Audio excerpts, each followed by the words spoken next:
5.18 광주 민주화운동 당시 경찰 4명을 치어서 숨지게 한 버스기사가 있습니다. 시위대에 버스를 몰다 갑자기 날아온 최루탄 때문에 앞이 보이지 않아서 발생한 사고였는데요.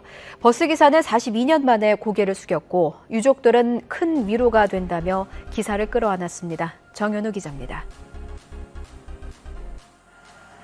지난 1980년 버스 위에 올라 태극기를 흔들던 광주 시민들.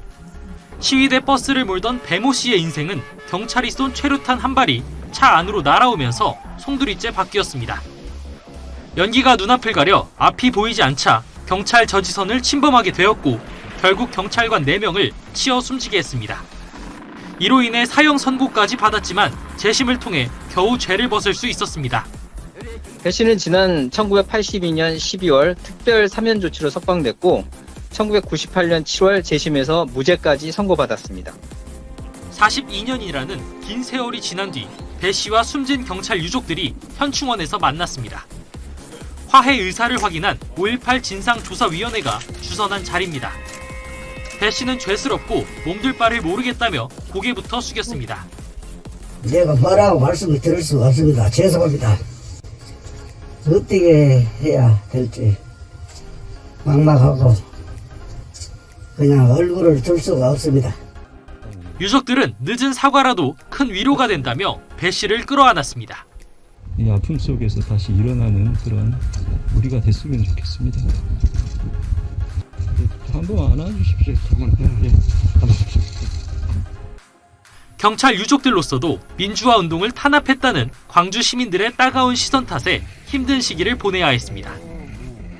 어디 가서 경찰관 풍이란 소리 떳떳하게 말 한 자리도 못 오고 당신들을 보여주려고 갔는데 이렇게 주겠다고만 하니 광주 사람을 다 죽겠다고만 하니 이거 살 수가 없고 우리 아버님들의 죽음은 어떤 보상도 어떤 배상도 없었던 죽음이었습니다. 그간 우리 어머님들의 삶은 너무 서러웠습니다. 운전자 배 씨도 마음 아픈 시간을 보낸 건 마찬가지.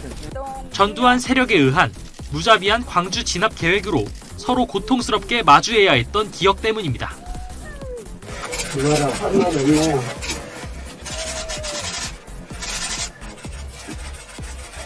이 잠들어서 5.18 진상조사위원회는 앞으로도 광주 민주화운동 당시 군경 피해 기록도 조사해 나갈 계획입니다.